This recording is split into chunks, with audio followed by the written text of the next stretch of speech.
الحمد لله رب العالمين والعاقبة للمتقين فلا عدوان إلا على الظالمين أشهد أن لا إله إلا الله وحده لا شريك له وأشهد أن محمدا عبده ورسوله صلى الله عليه وعلى آله وصحبه ومن تبعهم بإحسان إلى يوم الدين يا أيها الذين آمنوا اتقوا الله حق تقاته ولا تموتن إلا وأنتم مسلمون أما بعد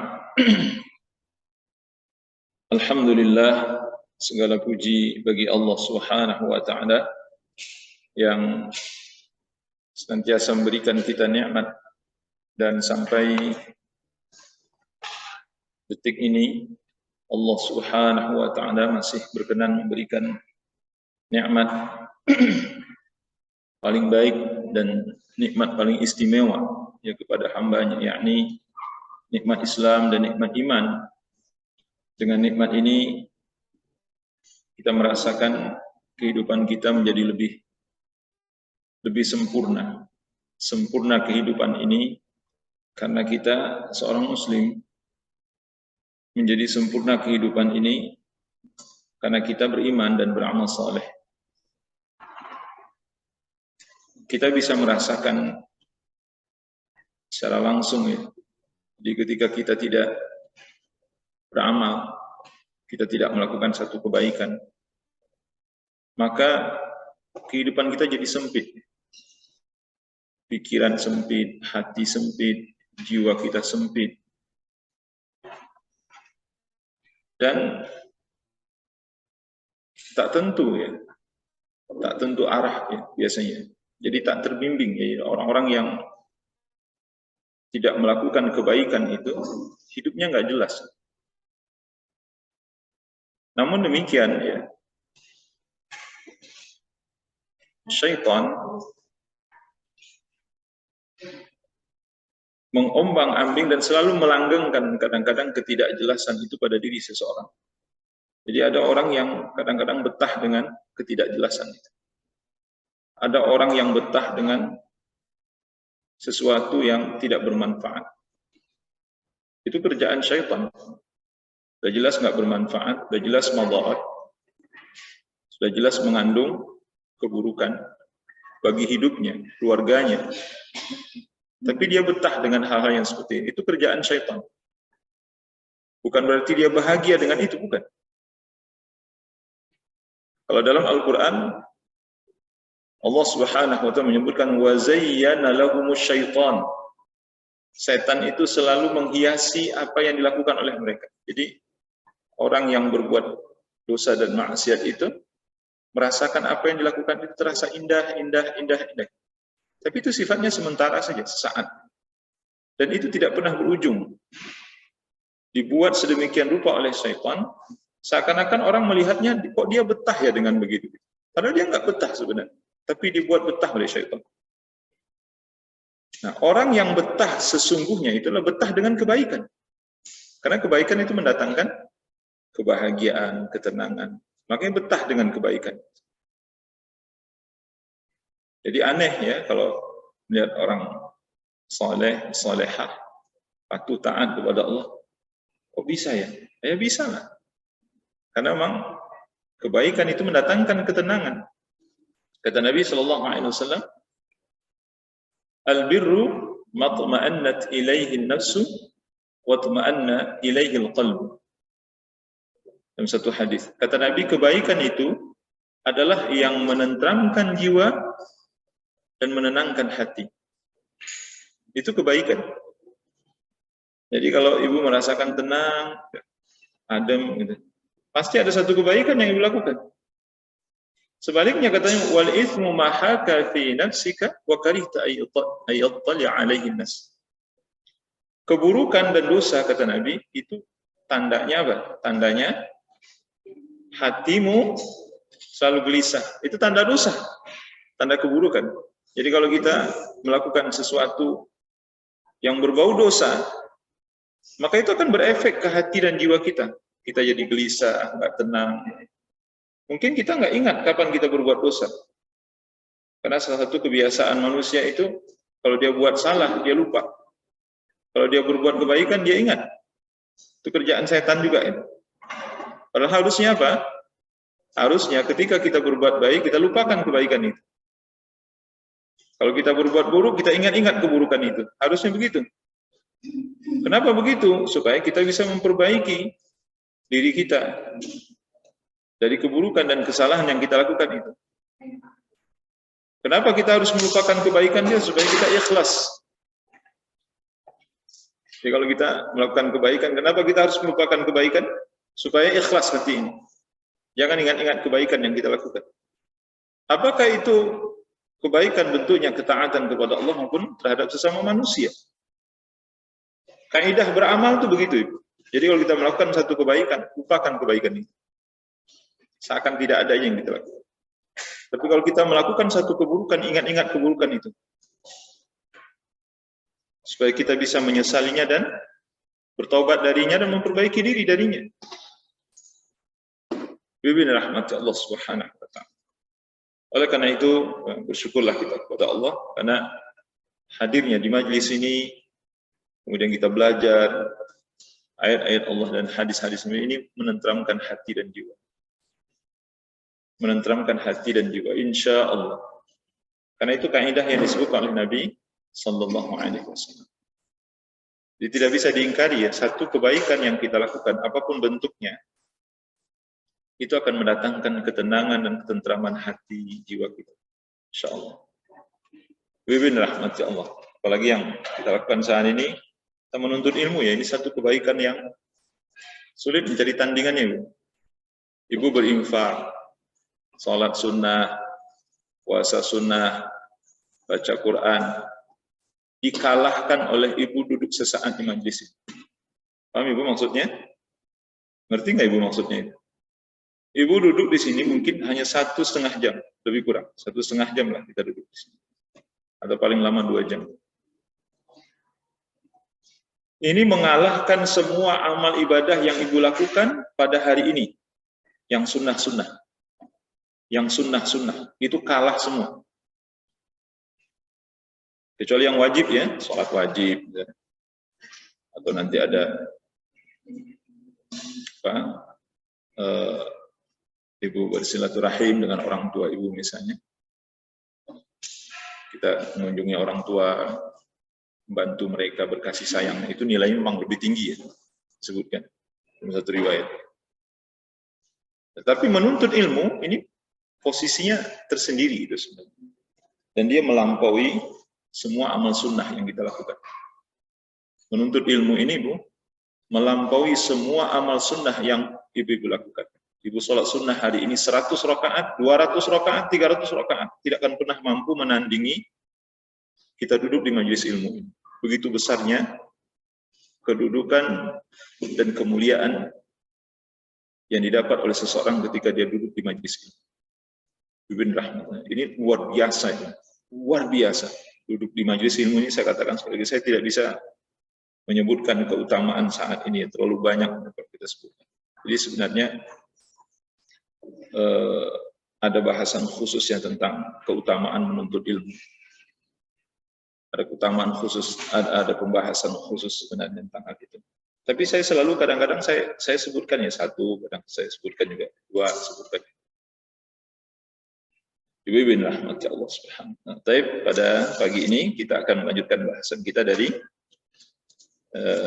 fiqhus sunnah fin nisa, fikih sunnah terkait dengan wanita ya. Ini amalan-amalan yang dikaitkan dengan kaum hawa atau kaum wanita, meski amalan ini sebenarnya sebahagian ada amalan laki-laki juga ya. Tapi ini bahasan khusus tentang ibu-ibu. Bahasan kita yang terakhir membahas tentang salat asar ya Bu. Benar ya? Waktu salat asar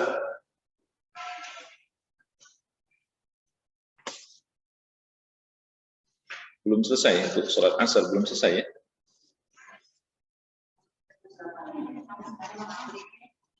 Sudah sampai maghrib?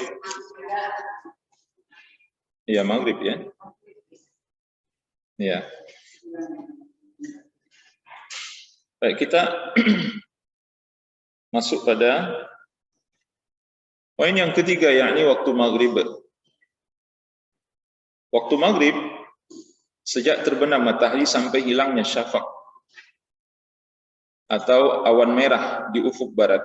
Biasanya kalau waktu maghrib menjelang isya itu kalau cuaca lagi bagus, kita lihat ke arah arah barat ke sana. Itu biasanya ada syafaq ya. Syafaq itu adalah awan merah. Kalau awan merah ini hilang, berarti itu habis waktu maghrib. Jadi orang dulu kan nggak ada jam. Bilal radhiyallahu an diajarkan oleh Nabi SAW untuk melihat tanda-tanda itu. Untuk waktu isya, waktu subuh, ini kan butuh orang-orang yang berpengalaman, karena kalau tidak sulit untuk mengetahui. Tapi kalau untuk waktu zuhur, asar, maghrib, itu gampang mengetahuinya. Kenapa? Karena ditandai oleh matahari gitu. Jadi kalau zuhur itu tergelincirnya matahari.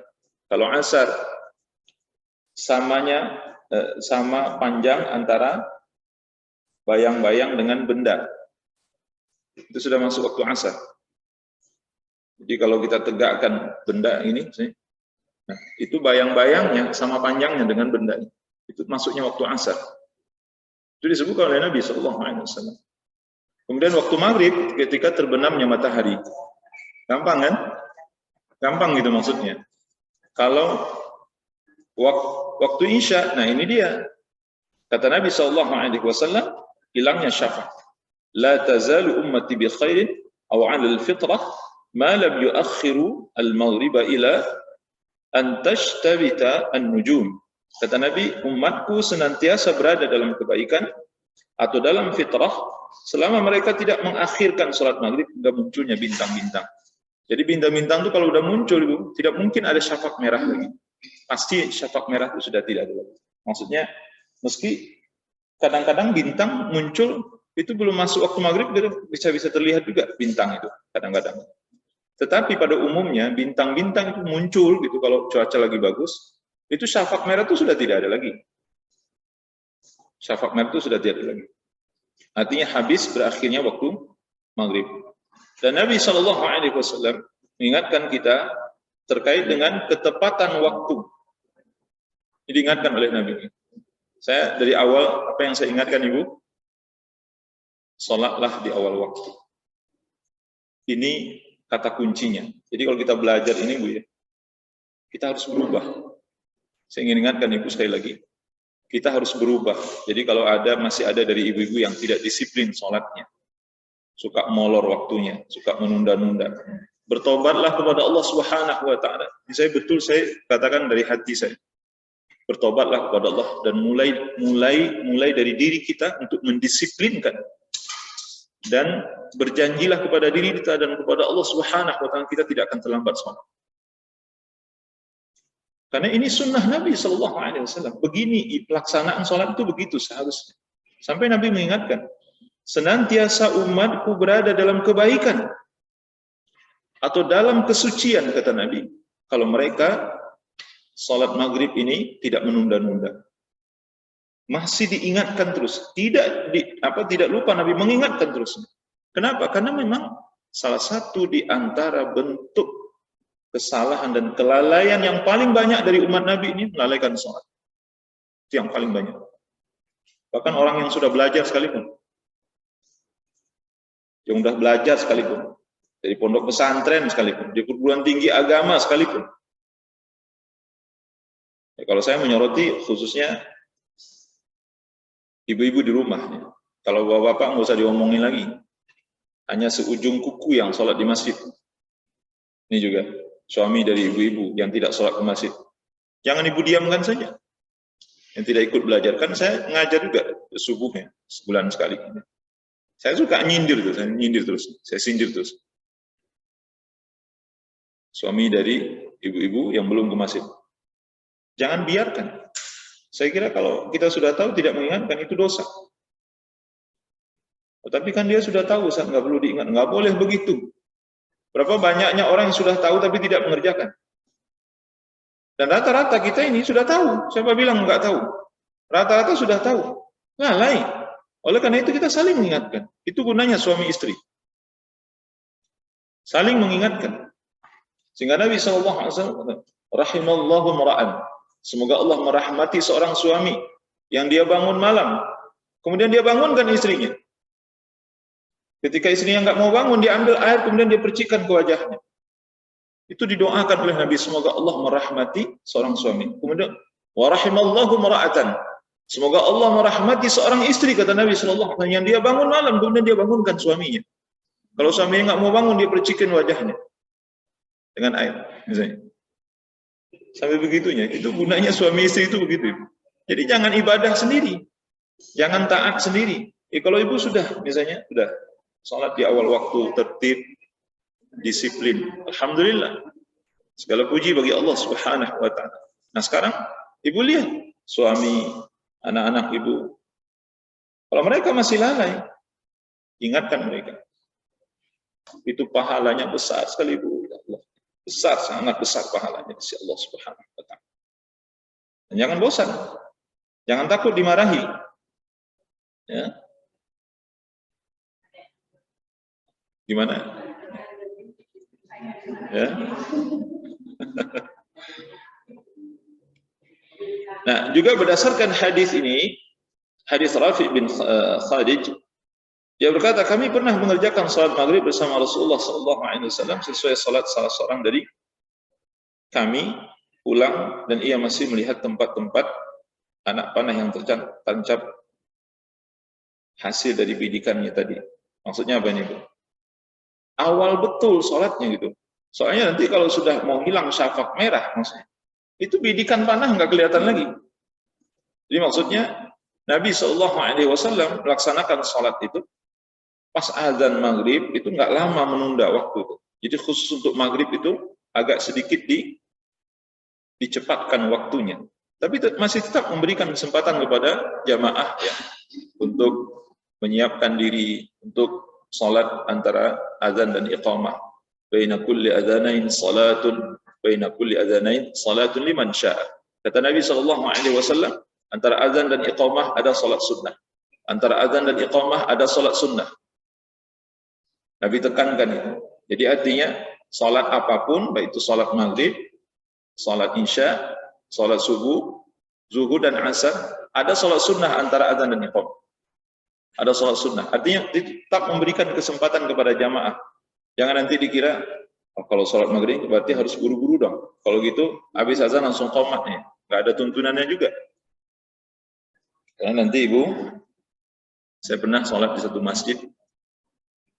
Habis azan maghrib, langsung qomat. Habis azan isya, dia langsung qomat. Kata dia, nggak ada salat sunnah. Ini bertentangan dengan hadis Nabi SAW. Setiap azan pasti ada sholat sunnah setelahnya. Nabi yang mengatakan itu.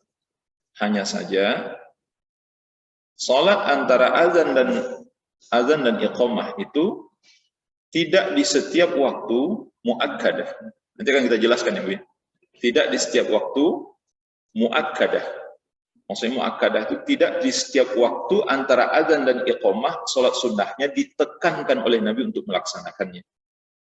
Ada yang ditekankan oleh Nabi, ada yang tidak pernah ditinggalkan oleh Nabi SAW, ada yang Nabi nggak ngerjakannya. Bahkan Nabi bilang begini, kalau mau kerjakanlah, kalau nggak mau ya nggak apa-apa. Nanti akan kita bahas. Tapi artinya tetap memberikan kesempatan kepada jamaah untuk melaksanakan sholat sunnah antara azan dan iqamah, atau menyiapkan diri, bahasanya menyiapkan dirilah. Yang keempat, waktu isya dimulai sejak hilangnya syafaq merah di pertengahan malam. Jadi hilangnya syafaq di pertengahan malam. Ini berdasarkan hadis Abdullah bin Amr bin As radhiyallahu anhu. Disunnahkan mengakhirkan salat isya jika tidak memberatkan. Jadi ini khusus Ibu. Salat Isya ini waktunya 2. Beda dengan salat-salat yang lain. Salat zuhur, sempat kita jelaskan kemarin, Nabi pernah menunda salat zuhur itu karena apa? Karena apa Ibu, masih ingat? Karena cuaca panas. Panas banget. Panas menyengat gitu. Sehingga Nabi SAW sengaja menunggu agak reda dikit, agak teduh sedikit, baru kemudian beliau mulai salat berjamaah. Itu pernah dilakukan oleh Nabi SAW. Itu bukan berarti salat zuhur punya 2 waktu, bukan. Semua salat itu hanya 1 waktu sebenarnya. Tidak ada 2 waktu. Tapi khusus untuk salat Isya itu ada 2 waktu. Nabi yang menyebutkan. Waktu yang pertama ketika masuknya waktu. Waktu yang kedua itu di tengah malam. Di tengah malam. Maka disunnahkan sebenarnya atau ditekankan, karena ini yang lebih utama, untuk salat Isya di waktu yang kedua. Salat Isya di waktu yang kedua. Aisyah radhiyallahu anha, beliau berkata suatu malam Rasulullah SAW pernah mengakhirkan salat Isya hingga waktu malam hampir habis, dan seluruh jamaah yang ada di masjid tertidur. Ketika itu, ketika Nabi SAW keluar dan melaksanakan salat, kemudian beliau SAW, innahu la waqtuha laula an asyqa ala ummati. Jadi kata Nabi SAW, kata Aisyah radhiyallahu anha, jadi satu malam Nabi pernah mengakhirkan salat Isya, sehingga beliau nggak keluar dari rumahnya. Jadi para sahabat itu, bibin rahmati Allah, melihat Nabi. Jadi kalau Nabi nggak keluar dari rumah, berarti Nabi mengajak sahabat untuk salat di waktu Isya yang kedua. Maka sahabat nggak ngotot juga gitu. Jadi ya udah ngikut Rasulullah saja gitu. Tapi ini nggak sering ya Bu ya. Ini cuma sekali-sekali aja gitu. Makanya satu kali, satu malam pernah Nabi SAW. Sehingga dilihat waktu Isya itu, maksudnya waktu Isya yang di awal itu berjalan. Kemudian para sahabat tertidur gitu. Karena Nabi nggak keluar juga dari rumah beliau. Para sahabat tertidur. Ini maksudnya, jadi azan Isya itu Ibu ya, azan Isya itu tetap dilakukan di awal maksudnya. Jadi azan Isya itu tetap dilakukan di awal itu maksudnya. Azan itu. Cuman setelah azan Nabi nggak keluar gitu. Keluar. Sampai udah tengah malam, udah lewat tengah malam. Kenapa Nabi nggak keluar juga? Kan disebutkan oleh Isya sampai mau habis waktu malam. Kemudian ketika Nabi keluar dan mengimami salat, setelah salat Nabi mengatakan innahu la waqtuha laula an asyqa ala ummati. Kata Nabi SAW, inilah waktu Isya yang paling utama. Maksudnya di waktu yang kedua itu. Kalau seandainya ini tidak menyulitkan umatku. Tapi itu kan menyulitkan Ibu. Menyulitkan tidak? Ini disebutkan beberapa riwayat, nanti disebutkan oleh Imam Qayyim rahimahullah ta'ala, itu laksanaannya itu bisa di jam 11, kalau dijamkan ya, dikonversi ke jam itu bisa jam 11, bisa jam 12, bisa jam 1. Dan biasanya Nabi SAW melaksanakan itu sebelum beliau mendirikan salat tahajud malam. Adapun salat tahajud Nabi SAW lebih kurang jam 2. Meski kalau tidak mengakhirkan sholat Isya, kadang-kadang Nabi memulai tahajud itu bisa dari jam 10. Bisa jam 11, bisa jam 12. Itu sepanjang itu. Pokoknya Nabi sholat itu disebutkan bisa 6-7 jam semalam. Gimana Ibu? Ya? Iya betul. Betul Ibu. Ada ulama yang mengatakan seperti Imam Ibnu Qudamah atau coba nanti saya lihat kembali. Habisnya waktu Isya itu sebelum sepertiga akhir malam, karena sepertiga akhir malam itu sudah waktunya sholat, malam, sholat tahajud maksudnya. Jadi sepertiga akhir malam itu sholat tahajud, sudah sholat tahajud, itu sudah tidak lagi waktu Isya. Ada yang mengatakan. Tetapi pendapat yang kuat dalam hal ini, waktu Isya itu sampai menjelang subuh. Waktu Isya sampai menjelang subuh. Apalagi kalau tidak tahajud. Ya.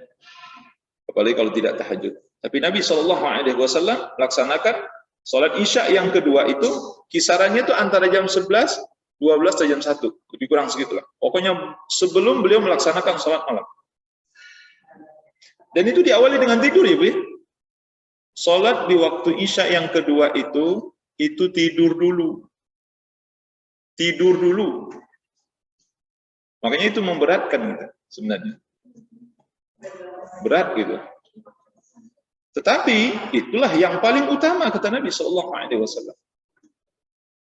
Jadi karena ini memberatkan ya, Nabi tidak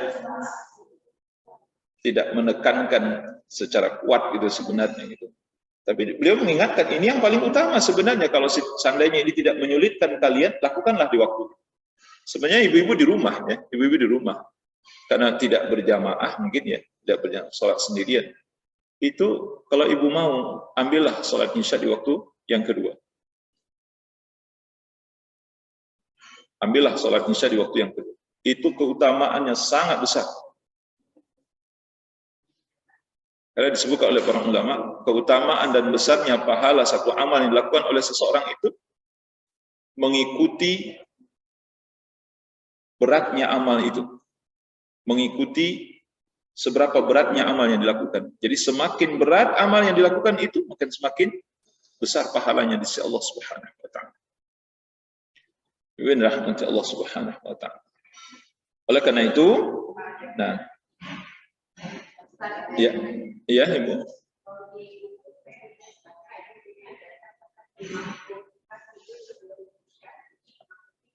Nah, ini dia. Ini yang mau kita lanjutkan. Jadi dari disunnahkannya sholat Isya di waktu yang kedua, maksudnya ada penekanan dari Nabi secara khusus, walaupun beliau mengatakan karena ini menyulitkan umatku, kata beliau tidak terlalu mendorong itu, karena nanti kalau diinikan betul oleh beliau, khawatir nanti umatnya tidak mampu melaksanakan ini, karena ini memang berat. Oleh karena itu dimunculkan ada hadis dari sahabat Abu Hurairah radhiyallahu anhu bahwa Nabi SAW kana an-nabiy sallallahu alaihi wasallam yaqrahu an-nawma qabla al-'isha wal haditsu ba'da. Itu bunyi hadisnya. Kata Abu Hurairah radhiyallahu anhu adalah Nabi SAW beliau tidak suka tidur sebelum Isya dan berbincang-bincang setelah Isya. Apa maksudnya itu? Jadi ini salah satu di antara adab seorang mukmin itu begitu harusnya. Kalau udah habis Isya, kebiasaan Nabi, dan ini diikuti oleh para sahabat, mereka tidur. Nggak ada lagi aktivitas. Oleh karena itu ngantuk bagaimanapun setelah maghrib, sebelum Isya, Nabi nggak pernah tidur.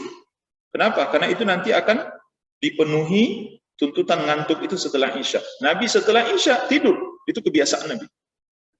Nggak ada aktivitas. Harusnya rumah seorang muslim itu, ba'da Isya, nggak ada lagi aktivitas. Tidur harusnya. Kenapa? Karena dia akan bangun di tengah malam.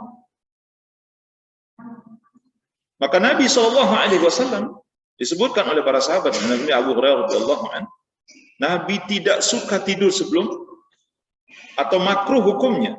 Nah, di sini yaqrahu itu maksudnya Nabi tidak suka tidur sebelum Isya, maksudnya memakruhkan tidur. Jadi kalau tidur sebelum Isya itu antara maghrib dengan Isya itu hukumnya makruh. Kalau ibu tanya ya, hukumnya apa? Makruh, hukumnya makruh.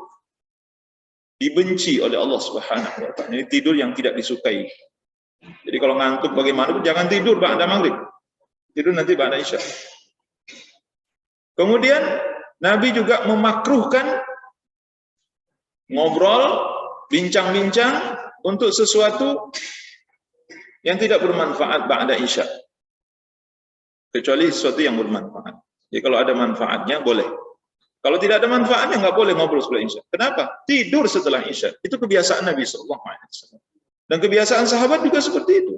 Sehingga Ibn rahmati Allah Subhanahu wa taala, tercapailah apa yang diinginkan. Apa yang diinginkan? Sholat Isya di waktu yang kedua.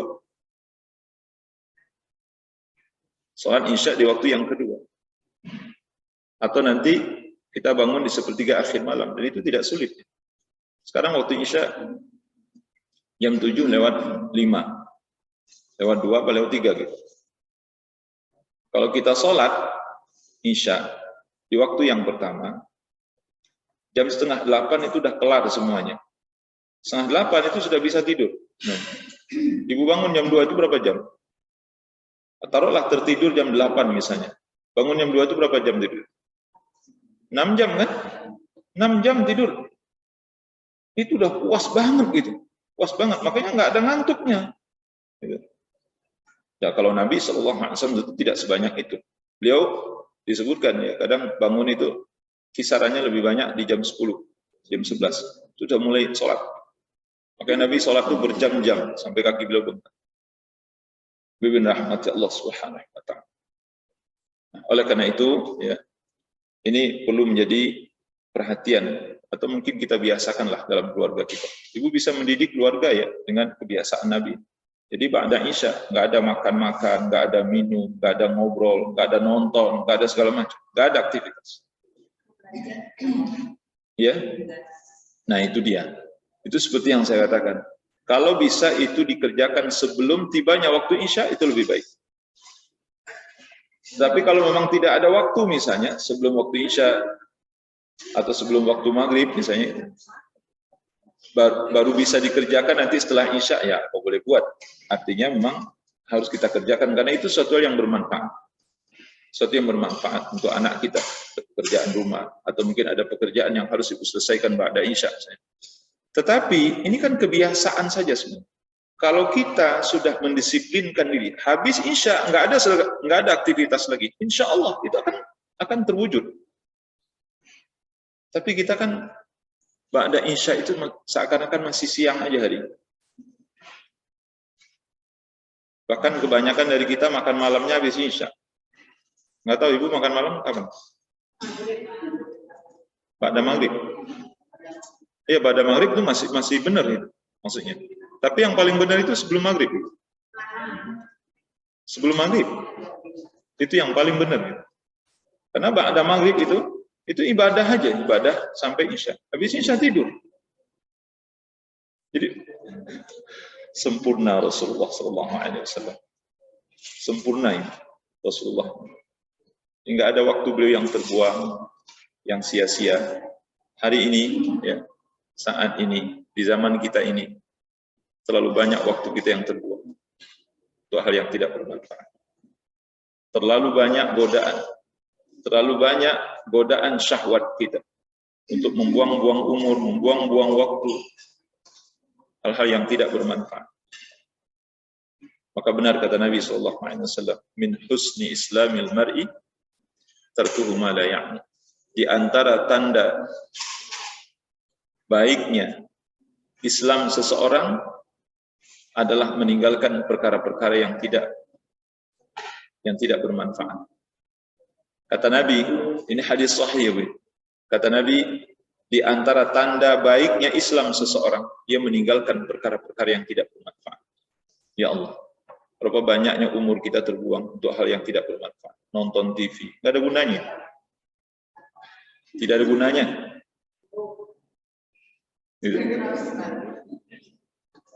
Bibin rahmati Allah Subhanahu wa ta'ala. Itu harus kita akui.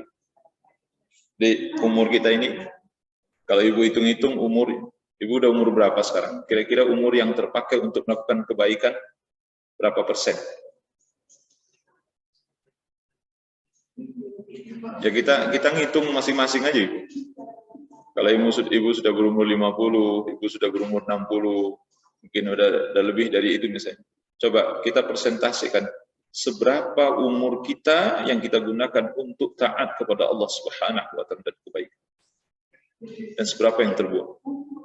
Mungkin lebih banyak yang sia-sia dan terbuang. Dan yang kita gunakan untuk kebaikan itu belum tentu semuanya ada nilai di sisi Allah Subhanahu wa ta'ala. Kadang-kadang kita disuruh untuk merenung ya. Makanya Waktu yang paling baik untuk merenung itu di tengah malam. Insya Allah orang yang bangun malam itu introspeksi dirinya lebih baik dibandingkan dengan orang yang tidak pernah bangun. Karena waktu yang paling baik untuk memuhasabah diri, menanyai diri, introspeksi diri, mengevaluasi diri, jadi tengah malam. Itu waktu yang terbaik, waktu yang paling baik. Ibn rahmat Allah subhanahu wa ta'ala. Nah, ini terkait dengan adab Nabi dalam tidur. Makanya disebutkan oleh para ulama, salah satu di antara adab, bahkan ini menjadi adab wajib bagi orang yang belum terbiasa sholat malam, adalah tidur lebih awal. Jadi siapa yang ingin sholat tahajud harus tidur lebih awal. Dia pengen sholat tahajud tapi tidur jam 11, nggak mungkin itu. Tidur jam 12, nggak mungkin tahajud itu. Orang tidur baru 2 jam, 3 jam, gimana mau bangun? Belum memadai tidurnya. Tapi kalau dia sudah terbiasa, misalnya, sudah terbiasa tahajud, tidak pernah tinggal, setiap malam tahajud. Walaupun dia tidur jam 10, jam 11, jam 12, dia tetap bangun jam 2. Itu orang yang sudah terbiasa. Nggak berat baginya. Tapi kalau orang belum terbiasa sholat malam, tahajud, kemudian dia tidur telat, tidur, nggak mungkin bangun malam, nggak mungkin. Maka ikuti kebiasaan Nabi Shallallahu Alaihi Wasallam. Nabi ba'da Isya langsung tidur. Makanya Ibu, saya kalau ngaji di pasar-pasar, kan saya di Kebayoran Lama tuh ngaji. Di Blok M Square itu saya ngaji. Di Senen, pasar Senen, pasar apa Senen. Saya di beberapa pasar itu saya ngaji. Dan jamaah banyak sekali, saya ingatkan. Bapak dan Ibu rahmati Allah. Tahukah antum tidak pernah ada dalam sejarah Islam pasar malam? Nggak ada. Toko-toko sebelum maghrib udah tutup semuanya. Nggak ada toko yang terbuka lagi ba'da maghrib. Nggak ada. Nabi itu pedagang, sahabat pedagang. Ya, tentu di Madinah Nabi nggak ada dagang lagi. Tapi para sahabat itu pedagang. Tidak ada mereka yang dagang setelah maghrib, nggak ada. Apalagi setelah Isya. Ibu tahu siapa yang memulai pasar malam? Orang kafir. Karena bagi mereka kehidupan ini ya untuk bersenang-senang. Bagi mereka kalau bisa umat Islam ini nggak ada sholat malam, menghabiskan waktu di waktu malam untuk aktivitas-aktivitas yang sifatnya duniawi. Sehingga kita ikut-ikutan. Mall buka sampai jam sekian. Kapan mau sholat tahajud? Maka rata-rata umat Islam tidak sholat tahajud malam karena tidur mereka terlambat. Jadi dari segi ini saja kita sudah menyalahi sunnah Nabi Shallallahu Alaihi Wasallam. Kita menyalahi sunnah Nabi Shallallahu Alaihi Wasallam. Rata-rata rumah kaum muslimin hari ini pada Isya itu masih beraktivitas sampai jam 10 malam sampai jam 11 malam. Masih ada juga suara-suara. Rata-rata seperti itu. Dan hampir-hampir saja tidak ada rumah-rumah kaum muslimin yang pada Isya itu yang langsung tidur. Karena itu kebiasaan. Padahal kalau kita ingin meneladani Rasulullah SAW, pada Isya udah tidur, langsung tidur. Dan itu butuh kebiasaan. Kalau tidak dibiasakan nggak bisa. Harus dibiasakan. Jadi untuk bisa tidur ba'da Isya itu kan harus kita harus merubah pola istirahat kita waktu tidur kita. Betul tidak? Kalau nggak dirubah itu, nggak mungkin tidur ba'da Isya. Jadi kalau biasa tidur jam 10 misalnya, nah itu harus digeser. Gimana caranya supaya bisa ba'da Isya bisa tidur? Kalau ibu bisa mendisiplinkan ini, Allahu Akbar. Saya katakan, insya Allah akan mudah bagi ibu untuk salat Isya di waktu yang kedua, atau ibu akan melaksanakan salat tahajud setiap malam. Bibin rahmat Allah. Ini luar biasa. Ya. Nanti akan sampai bahasan kita ke sana insya Allah. Bagaimana kiat-kiat supaya kita bisa sholat tahajud setiap malam. Kemudian yang terakhir waktu subuh. Waktu subuh, waktu salat subuh min tulu'il fajr ma lam tatlu'is syams. Salat subuh dimulai dari terbitnya fajar hingga terbitnya matahari hingga hampir terbitnya matahari, ya, hampir terbit yang disebutkan. Malam tatlu'i syams, sebelum matahari terbit. Bukan sampai matahari terbit, ya, tapi sebelum matahari terbit. Disunnahkan menyegerakan sholat subuh di awal waktu yang ketika masih gelap. Aisyah berkata, dahulu para wanita mukminah ikut melaksanakan sholat subuh di masjid bersama Rasulullah SAW. Mereka mengenakan pakaian dari bulu yang menutupi seluruh tubuh. Seusai sholat, mereka pulang ke rumah masing-masing dan tidak ada seorang pun yang bisa mengenali mereka karena suasana pada saat itu masih gelap. Jadi bibi rahmati Allah. Dulu di zaman Rasulullah SAW dan zaman para sahabat, kaum wanita itu kalau mau ke masjid itu waktunya adalah waktu isya, waktu subuh, isya dan subuh, isya dan subuh. Kenapa? Karena di waktu-waktu ini wanita tidak terlihat oleh laki-laki yang bukan mahram. Bibin rahmati Allah. Apa rahasianya Nabi mengatakan buyutukunna khairul lakunna? Rumah-rumah kalian lebih baik bagi kalian daripada masjid. Rahasianya apa di situ, Ibu? Karena kalau ibu-ibu sholat di rumah, tidak ada laki-laki yang bukan mahram melihatnya. Kalau ibu-ibu tidak keluar dari rumah, lebih terjaga kehormatan dirinya, iffah dirinya, dari laki-laki yang bukan mahramnya. Makanya di dalam Islam sebenarnya, kalau nggak penting-penting banget, kaum wanita itu nggak usah keluar dari rumah. Itu dalam Islam begitu, aturannya. Kalau gitu nggak berkembang, kan? Memang nggak berkembang. Kalau kaum wanita itu mau berkembang apa maksudnya? Mau buat karir, itu maksudnya. Jadi wanita karir. Nah itu lain persoalannya. Maka dalam Islam wanita itu memang nggak berkembang sebenarnya. Dia bisa berbakti kepada suami saja dengan baik itu. Itulah perkembangan yang dituntut terhadap seorang suami. Dia bisa mendidik anaknya dengan baik dan benar. Itulah wanita yang dituntut dalam Islam sebenarnya. Perkembangan apa yang dimaksud? Karena urusan di luar rumah itu bukan urusan wanita. Itu urusan laki-laki. Bibin rahmati Allah Subhanahu wa ta'ala. Makanya ketika ada seorang sahabiah, saya lupa namanya siapa itu. Ya Rasulullah, dia mengatakan, saya senang sekali bisa ikut sholat berjamaah bersamamu. Kata Rasulullah, aku tahu, aku mengerti keinginan kalian untuk ikut sholat bersamaku. Tetapi kata Nabi, rumahmu lebih baik bagimu. Kamu sholat di rumahmu lebih baik bagimu. Bayangkan Ibu, ikut sholat bersama Nabi, berjamaah bersama Nabi di masjid Nabi. Nggak ada tandingannya itu sebenarnya. Tapi Nabi katakan, rumahmu lebih baik bagimu. Karena itu tadi, kan dikatakan, kata Aisyah, dulu kaum wanita ikut sholat subuh. Mereka datang paling belakangan, nanti dijelaskan juga oleh Ummul Mukminin Ummu Salamah. Kaum wanita itu kalau ingin ikut sholat berjamaah, mereka datang paling belakangan, pulang paling duluan, sehingga tidak ada yang melihat mereka.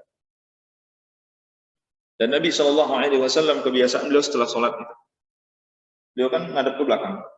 Imam itu disunnahkan ngadep ke belakang. Ada 3 posisi imam setelah sholat itu, ngadep ke samping, kemari, ngadep kemana? Kemari ini kemana nih? Sini, kiri, kanan, ke belakang. Itu ada hadisnya 3-3. Nabi SAW beliau sering menghadap ke belakang. Kata Ummu Salamah radhiyallahu anha, Nabi sepertinya sengaja sebelum kaum wanita pulang, beliau belum menghadap ke belakang. Jadi setelah kaum wanita pulang, setelah kami pulang semua, kata Ummu Salamah, ini istri Nabi SAW, salah satu istri Nabi, Ummu Salamah, baru Nabi menghadap ke belakang. Sampai begitunya. Jadi intinya apa? Intinya kemuliaan, kesucian, ketinggian derajat seorang wanita itu semakin tidak terlihat oleh laki-laki yang bukan mahram. Di situ letaknya. Di dalam syariat Islam seperti itu. Makanya kalau nggak penting-penting amat, nggak usah keluar rumah. Belajar ini termasuk perkara yang sangat penting. Karena kaum wanita harus hadir. Apalagi sampai tampil di muka publik, subhanallah, maha suci Allah. Makanya saya katakan, ibu-ibu rahmati Allah. Untuk kaum ibu, kalau mau tampil juga, ya di depan kaum ibu nggak apa-apa gitu sama-sama. Seorang ustazah atau dia punya ilmu tampil itu nggak apa-apa. Tapi kalau tampil di masjid nanti didengar juga oleh kaum laki-laki ada di sana misalnya. Kemudian pakai mic lagi. Ya. Subhanallah. Ini sudah keluar dari tuntunan syariat. Jadi itu rahasianya kenapa kaum wanita itu bukan Nabi nggak ngelarang. Nabi tidak ngelarang ibu-ibu sholat di masjid. Boleh sholat di masjid, ikut sholat berjamaah. Nabi nggak ngelarang. Cuma Nabi katakan sholat di rumahmu lebih baik. Itu. Ibu-ibu rahmati Allah Subhanahu wa taala. Nah, kaum wanita itu disebutkan oleh Aisyah, sholatnya itu di waktu malam itu. Karena waktu malam itu nggak kelihatan. Jadi kalau nggak waktu isya, kalau waktu subuh, ya itu tidak terlihat. Mereka berpakaian dari bulu, ya disebutkan di sini. Dan Nabi SAW membiasakan sholat di waktu subuh itu di awal. Jadi maksudnya Nabi jarang sekali yang menunda-nunda sampai nanti matahari cahaya sudah terang, itu jarang. Pernah satu kali Nabi menunda sholat subuh itu sampai sudah terlihat semua ini hampir terang gitu maksudnya. Benar, tapi disebutkan oleh sahabat Abu Mas'ud Al-Ansari radhiyallahu anhu itu hanya satu kali atau berapa kali dilakukan oleh Nabi. Tapi setelah itu Nabi tidak pernah lagi menunda sholat subuh. Dan pernah dalam satu perjalanan Nabi SAW untuk sholat subuh itu ketiduran sama para sahabat. Jadi kalau terlambat itu karena ada uzur saja sebenarnya, uzur syar'i. Jadi kalau bisa kita terlambat itu karena kita tertidur atau mungkin karena kita sakit, ya. Kemudian kita nggak bisa sholat di waktunya. Jadi ada uzur-uzur yang sifatnya syar'i, dibenarkan oleh syariat. Di luar dari itu kalau bisa jangan sampai terlambat sholat. Jangan sampai terlambat sholat. Dengan apa kita dianggap telah mendapatkan waktu sholat? Nah ini sempat kita bahas pada pembahasan tentang haid. Masih ingat Ibu? Haid. Seseorang mendapatkan sholat atau sah sholat yang dia lakukan itu kalau dia sempat mengerjakan satu rakaat. Walaupun setelah itu waktunya habis. Jadi ini, man adraka raka'atan minas subhi qabla an tatlu' asy-syamsu faqad adraka as-subha. Kata Nabi, siapa yang mendapatkan satu rakaat salat subuh sebelum matahari terbit, maka dia mendapatkan salat subuh. Ibu paham maksudnya? Dia salat subuh, dapat satu rakaat. Setelah itu ternyata matahari udah muncul gitu maksudnya, terbit matahari. Karena habis waktu subuh itu. Berarti dia dapat sholat subuh cuma satu rakaat kan gitu. Kata Nabi SAW sah sholat subuhnya. Dia mendapatkan sholat subuh secara utuh. Tapi kalau dia belum menyelesaikan satu rakaat, dia tidak mendapatkan sholat subuh. Misalnya nih, dia baru ruku atau i'tidal, dia belum menyelesaikan sujudnya, matahari udah terbit, itu nggak dapat satu rakaat, tidak sah sholat. Dia tidak terhitung mendapatkan sholat subuh. Bibi rahmati Allah. Berarti dia harus menghentikan sholatnya karena tidak dianggap sholatnya yang seperti itu. Tidak dianggap sholatnya. Dia harus mengulangi sholatnya atau mengqadha sholatnya. Kita lihat nanti ya bagaimana orang mengqadha sholat. Wa man adraka raka'atan minal 'ashri qabla an taghruba asy-syamsu faqad adraka al-'ashr. Barang siapa, bukan sebaliknya, ini untuk sholat asar. Barang siapa yang mendapatkan satu rakaat dari sholat asar, kata Nabi, sebelum matahari terbenam, maka sungguh dia telah mendapatkan sholat asar. Maksudnya sah sholat asarnya. Sholat asar kan 4 rakaat itu Ibu. Kemudian dia mendapatkan satu rakaat. Setelah satu rakaat, matahari ternyata terbenam. Orang azan. Jadi ditandai habisnya waktu asar itu azan maghrib. Pas dia naik ke atas, membaca Al-Fatihah di rakaat yang kedua, azan maghrib, sah sholat asarnya. Teruskan saja. Ini ilmu ya Bu ya. Ini ilmu. Jangan sampai nanti kita bingung juga nih. Ini sholat saya gimana ya? Sholat saya ini gimana? Ini sah atau enggak ya? Ya kan? Padahal kita baru dapat satu rakaat. Sah kata Nabi, Sallallahu Alaihi Wasallam. Tapi kalau 1 rakaat pun belum selesai kita lakukan, kemudian azan maghrib, maka sholat itu wajib dihentikan dan tidak terhitung. Kalaupun kita melaksanakan sholat itu tidak dihitung oleh Allah Subhanahu sebagai satu sholat. Kalau sholat itu ternyata terlambat kita lakukan, bukan karena ada uzur syar'i, tapi karena kelalaian kita, nanti akan kita bahas. Apakah ini bisa diqadha atau tidak? Ibn rahmati Allah. Man adraka raka'atan minas shalah faqad adraka shalah. Jadi peringatan Nabi ini berlaku untuk semua salat, bukan hanya salat di sini salat subuh dan salat asar saja, tapi juga seluruh salat. Begitu seterusnya. Barang siapa yang mendapatkan 1 rakaat dari salat yang dia lakukan itu, maka sungguh dia telah mendapatkan salat secara keseluruhan. Salatnya dilanjut ya? Gimana Ibu? Salatnya dilanjut. Iya, kalau dapat 1 rakaat dilanjutkan, betul. Tapi kalau dia tidak dapat 1 rakaat, jangan dilanjutkan. Kenapa? Karena Allah nggak ngakuin sholat itu. Tidak diakui Allah. Dan Nabi tidak mengakui sholat itu. Nabi yang mengatakan. Jadi harus dibatalkan sholat. Kalau dia mau maksain sholatnya, silakan aja sholat. Tapi sholatnya nggak diakui. Nah itu dia. Di sini nanti ada bahasan. Seseorang yang meninggalkan sholat, apakah dia, jika seorang melaksanakan jika seorang belum melaksanakan sholat hingga waktunya habis tanpa uzur, di halaman sebelah, di halaman 82. Dia lalai, habis waktunya, ada qadha atau tidak? Ada 2 pendapat para ulama dalam hal ini. Pertama, wajib qadha. Yang kedua, tidak wajib qadha. Para ulama yang mengatakan wajib qadha, wajib qadha, karena memang satu kewajiban itu tidak ditunaikan. Apakah tidak ditunaikan itu karena kita sengaja atau tidak sengaja, karena lalai atau tidak, karena malas atau tidak, maka ketika waktunya habis wajib diqadha. Ini pendapat pertama ulama. Dan kalau kita lihat itu hampir keseluruhan dari imam madhab, Imam Hanafi, Imam Maliki, Imam Syafi'i, Imam Hambali mengatakan wajib qadha. Tetapi pendapat ulama yang lain di luar dari imam madhab ini mengatakan tidak wajib qadha. Bahkan para sahabat mengatakan tidak wajib qadha. Kenapa? Karena yang wajib qadha itu adalah orang yang tertidur, orang yang lupa, orang yang mungkin ada uzur syar'i, karena dia sakit atau apa gitu, saya tidak bisa, akhirnya karena kesusahan terlambat mengerjakan sesuatu, akhirnya waktunya habis. Gitu. Itu yang ada qadha. Sedangkan orang yang lalai, dia sengaja menunda-nunda waktu, kemudian habis waktu setelah itu, maka itu menjadi dosa yang teramat besar baginya. Itu dosa yang amat besar baginya. Bibin rahmat Allah Subhanahu wa ta'ala. Ya.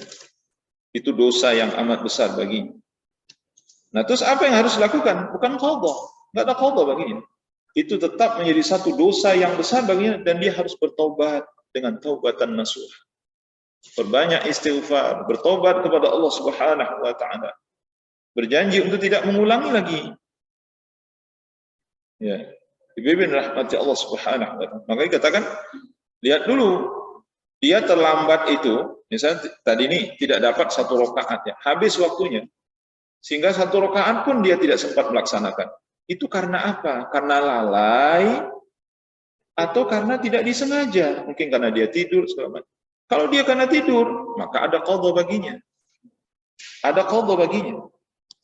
Nabi Shallallahu Alaihi Wasallam ya, menyebutkan dalam satu hadisnya, laisa fin naumi tafriqun. Kalau tertidur, kata Nabi, itu tidak disebut menganggap remeh. Orangnya tertidur gitu, nggak bermaksud kita meremehkan perintah Allah. Innamat tafritu ala man lam yusalli as-salata hatta yaji'a waqtu as-salat al-ukhra. Yang disebut meremehkan itu, kata Nabi, adalah orang yang tidak melaksanakan salat, menunda-nunda waktu salat sehingga tiba waktu salat berikutnya. Dia sengaja menunda-nunda salat, itu maksudnya. Ntar aja deh, waktu masih panjang nih, zuhur masih panjang, asar masih panjang, isya masih panjang, misalnya. Dia tunda salat, akhirnya tiba waktu salat berikutnya. Faman fa'ala dzalika falyusalliha hina yantabihu laha. Maka barang siapa yang melakukan itu, ya, falyusalliha hina yantabihu laha. Maka hendaklah dia mengerjakan salat, ya, ini maksudnya yang ia tertidur atau terlupa darinya ketika terbangun atau dia teringat. Ketika dia bangun atau dia ingat, hendaklah dia mengerjakan salat. Jadi maksud Nabi dalam hadis ini, orang yang ada mengqadha, maknanya diberi kesempatan untuk mengqadha, itu orang yang tertidur dan terlupa. Itu saja. Dalam hadis yang kita temukan begitu, Ibu. Orang yang sengaja lalai tidak ada qadha baginya. Itu menjadi dosa yang teramat besar baginya. Itu dosa yang sangat besar. Kenapa? Karena waktu salat itu sudah ditentukan oleh Rasulullah SAW. Inna salata kanat 'alal mu'minina kitaban mawquta. Sungguhnya ibadah salat itu telah ditentukan oleh Allah waktunya bagi orang-orang mukmin. Allah telah mewajibkan ibadah salat itu dengan waktu-waktu yang telah ditentukan. Zuhur ini waktunya, asar ini waktunya, maghrib ini waktunya, isya ini waktunya, subuh ini waktunya. Telah ditentukan waktu.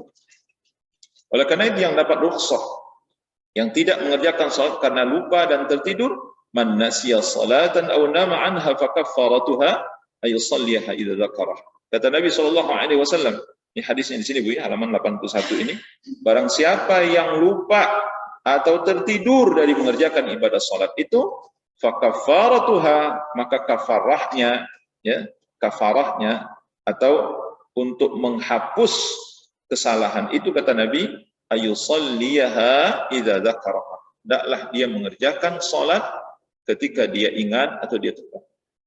Nah, ini yang ada qadha. Ini qadha maksudnya. Dia lupa, dia tertidur. Tapi nggak boleh lupa terus, ya. Nggak boleh tertidur terus. Masa sholat subuh tertidur terus? Waduh, kenapa? Aduh, saya ketiduran. Ketidurannya terus menerus, ya, nggak boleh itu. Ya kan? Itu ketahuan, itu pasti malas itu kalau seperti itu. Udah pasti malas itu. Ketiduran terus. Hampir setiap hari ketiduran. Atau dalam seminggu 4 kali atau 5 kali ketiduran. Nah, itu.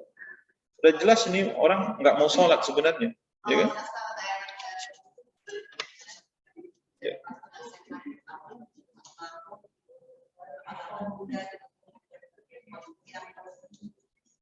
Sebenarnya dalam keadaan sakit sekalipun kita sebenarnya nggak boleh terlambat sholat.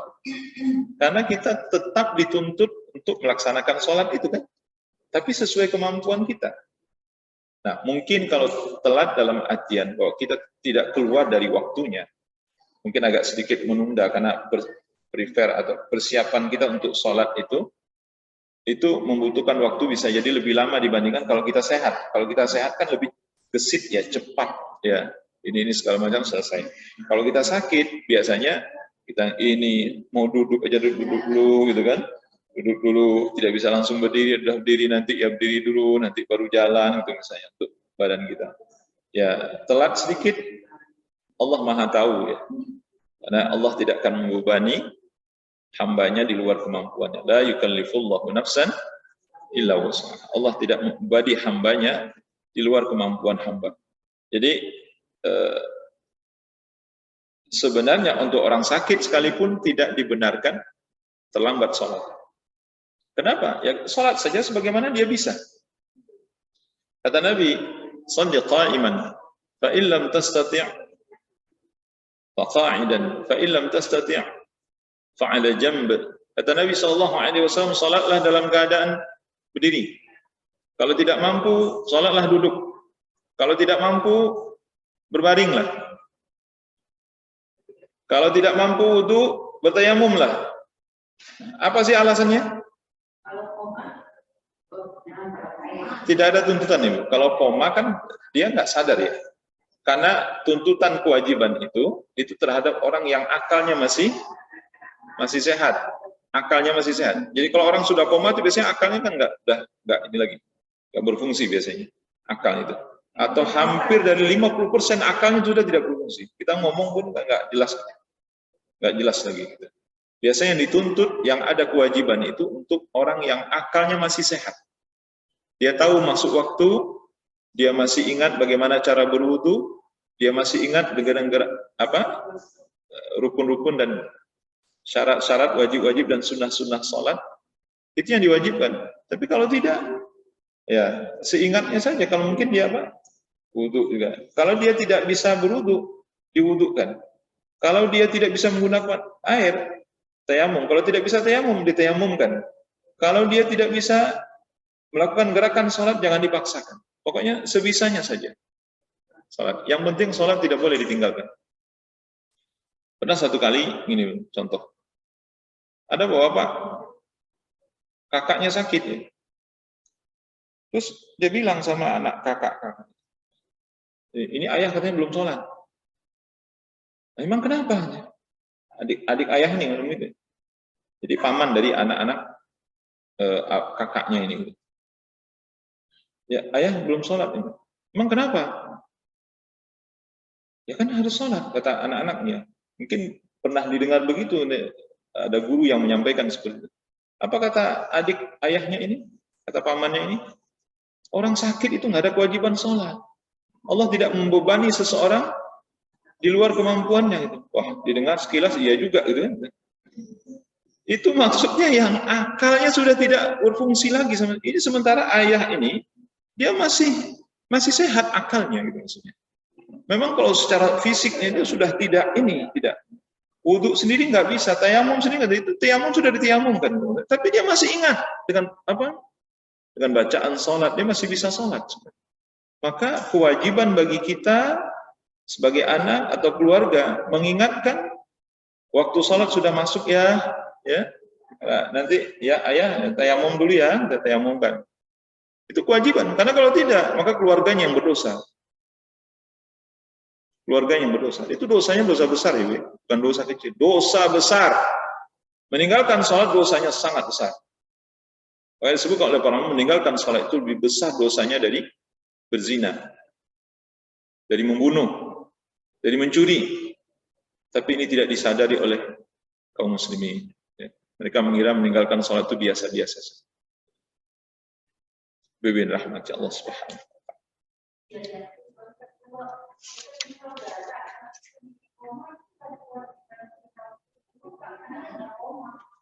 Gimana Ibu? Ya.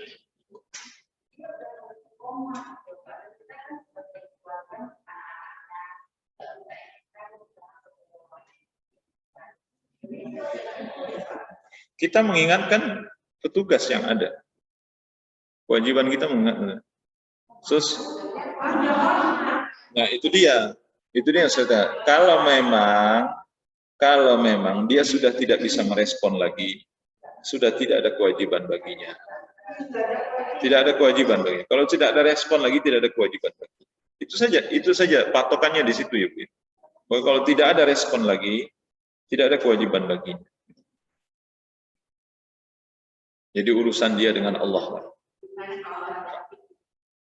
Gimana Ibu? Tidak ada kewajiban Ibu. Iya. Tidak ada kewajiban Ibu. Tidak ada kewajiban gitu. Jadi tidak ada kewajiban Ibu. Jadi orang sakit jiwa, gila, ya, itu nggak ada kewajiban. Jadi dalam bahasa Nabi rufi'al qalam an salas. Kata Nabi SAW, Allah atau malaikat tidak mencatat apa yang dilakukan oleh seseorang. Yang pertama, anitifli hatta yahtali. Anak kecil sampai dia mimpi basah. Maksudnya kalau laki-laki mimpi basah, kalau anak perempuan tibanya masa haid. Kemudian yang kedua, wa 'anil naim hatta yastayqidh. Orang tidur sampai dia terbangun. Yang ketiga, wa 'anil majnun, dari orang gila, kata Nabi SAW, sampai dia siuman, tersadar dari gilanya. Itu dalam satu hadis sebutkan. Jadi orang-orang ini ada uzur. Allah Subhanahu wa taala membolehkan mereka itu tidak melakukan kewajiban. Maka anak-anak sebelum balik itu sebenarnya tidak ada kewajiban, tapi tetap wajib mendidiknya. Muru auladakum wa hum bisab'in. Kata Nabi, suruhlah anak-anakmu sholat kalau mereka berumur 7 tahun. Kalau umur 7 tahun itu kan belum ada kewajiban sholat sebenarnya. Tapi kita harus mendidiknya supaya nanti tidak susah ketika dia berumur balik. Jadi kalau anak tidak dididik sejak dari awal, itu akan susah nanti menyuruhnya sholat kalau dia sudah balik. Kalau udah berumur 15 tahun, udah di SMA, apalagi udah kuliah, nggak terbiasa sholat, ibu suruh sholat, nggak mau sholat dia. Nggak mau sholat. Bimbing rahmati Allah. Iya betul. Nah ini itu beda Bu ya, beda ya. Jadi ibu-ibu atau orang yang sakit kemudian dioperasi, kan dioperasi itu kan kadang bisa melewatkan beberapa waktu sholat kan. Kalau dioperasi itu kan bisa melewatkan beberapa waktu sholat. Itu wajib mengqadha. Wajib mengqadha. Ya.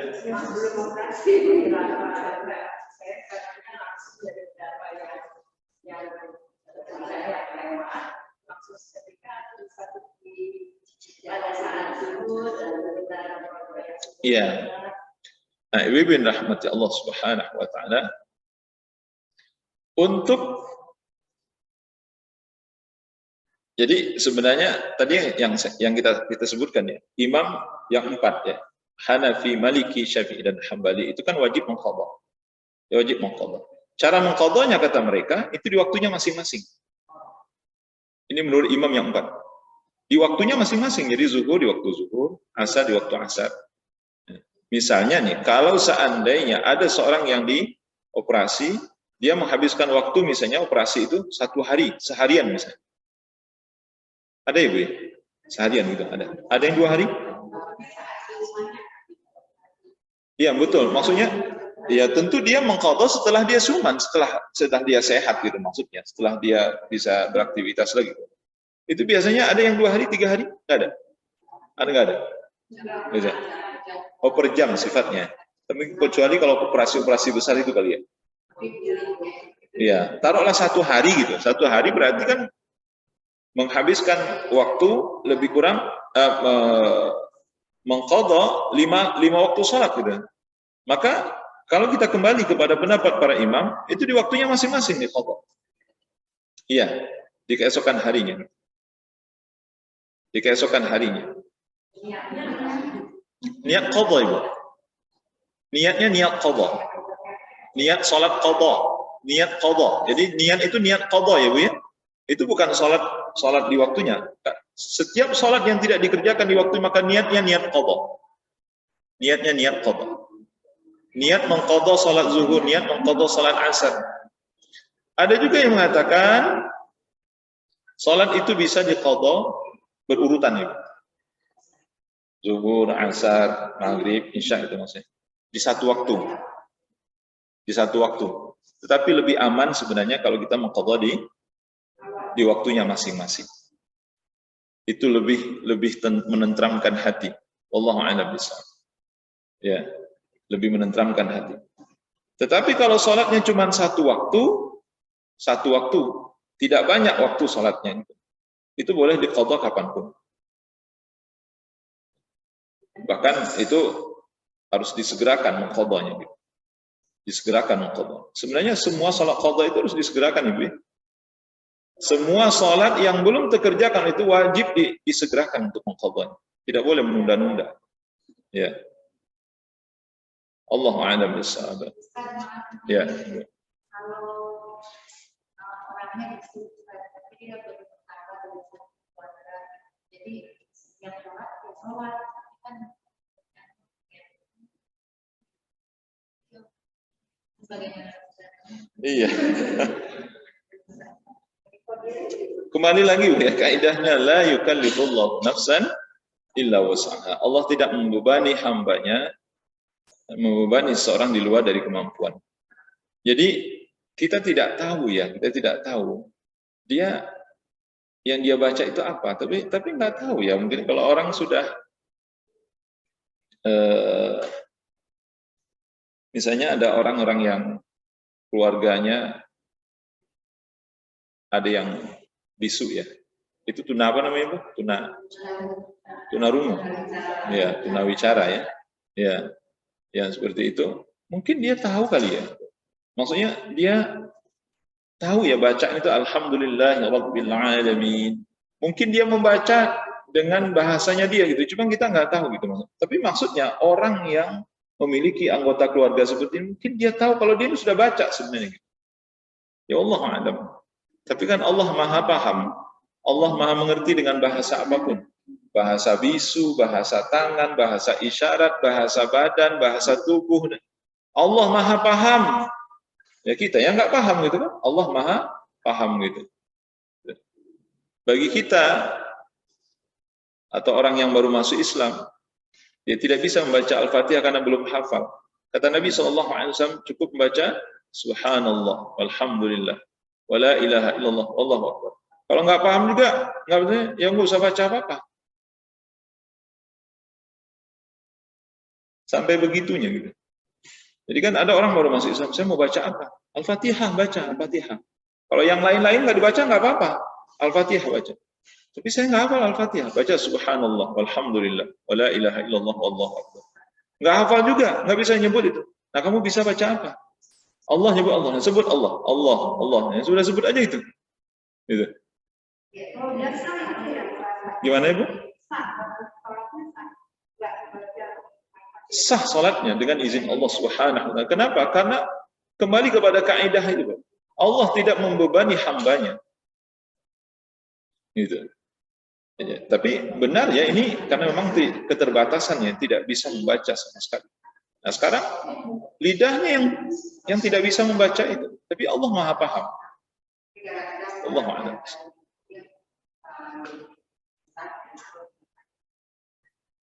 Nah itu dia. Kita aja yang nggak ngerti bahasanya, tapi dia baca gitu kan.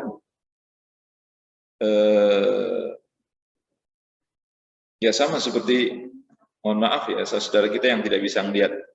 Itu kan Al-Qur'annya Al-Qur'an itu apa? Braille ya. Braille itu kan. Nah gini.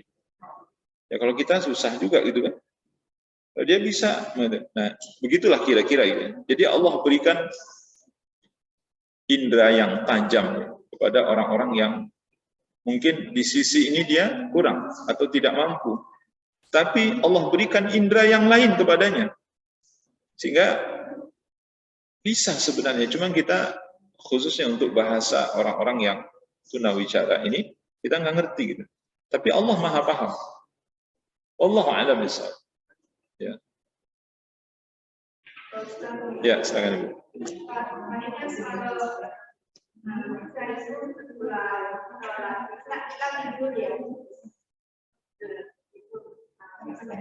Ini masalah salat witirnya itu boleh ya kalau bisa kita Iya, dan itu salah satu di antara sunnah Nabi Sallallahu Alaihi Wasallam. Jadi salah satu di antara sunnah Nabi itu kata Aisyah, beliau kadang-kadang witir sebelum tidur. Kadang-kadang, tapi tidak mendawamkannya. Yang mendawamkan atau yang membiasakan witir sebelum tidur itu adalah sahabat Abu Bakar As-Siddiq radhiyallahu anhu. Kemudian Abu Hurairah radhiyallahu anhu. Ini beberapa orang sahabat yang membiasakan witir sebelum tidur. Jadi habis Isya salat witir, habis itu tidur. Itu dibiasakan oleh beberapa orang sahabat. Tetapi kebanyakan sahabat mengikuti Nabi itu witirnya nanti di akhir malam. Gitu. Jadi tidak ada masalah. Di antaranya wasiat Rasulullah kepada Abu Hurairah, "Awsani khalili Rasulullah sallallahu alaihi wasallam."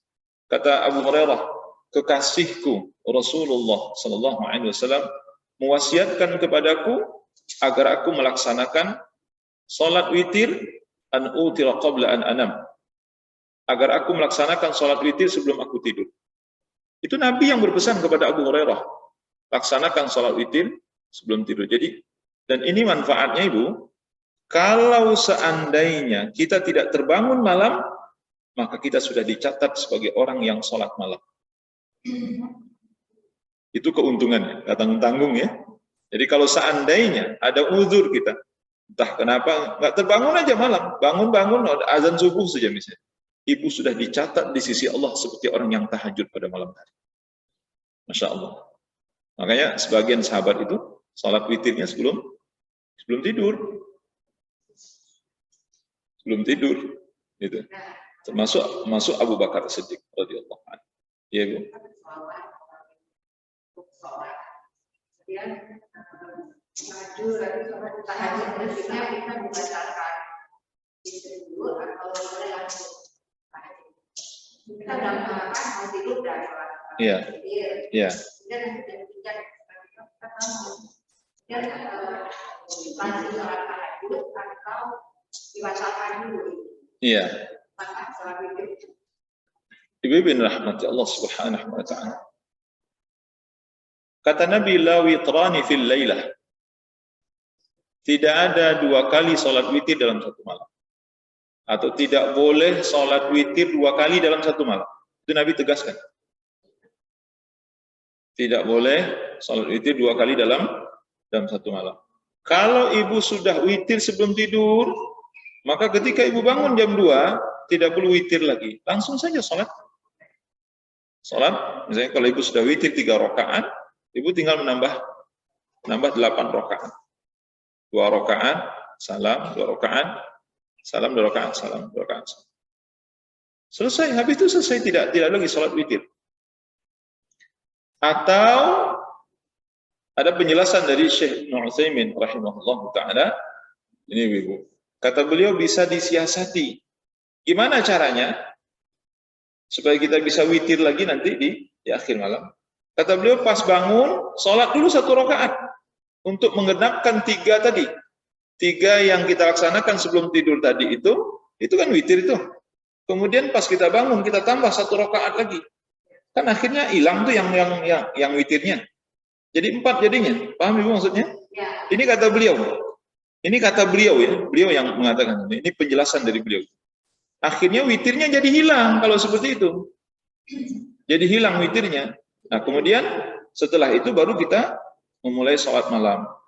Nanti di akhir tambah lagi bikin witir baru lagi. Yang witir tadi itu yang kita kerjakan sebelum tidur itu dianggap tidak ada gitu. Kenapa? Karena kita sudah menggenapkannya dengan menambah 1 rakaat. Paham Ibu maksudnya? Tapi kalau ibu ragu nggak usah laksanakan itu. Kalau ibu ragu,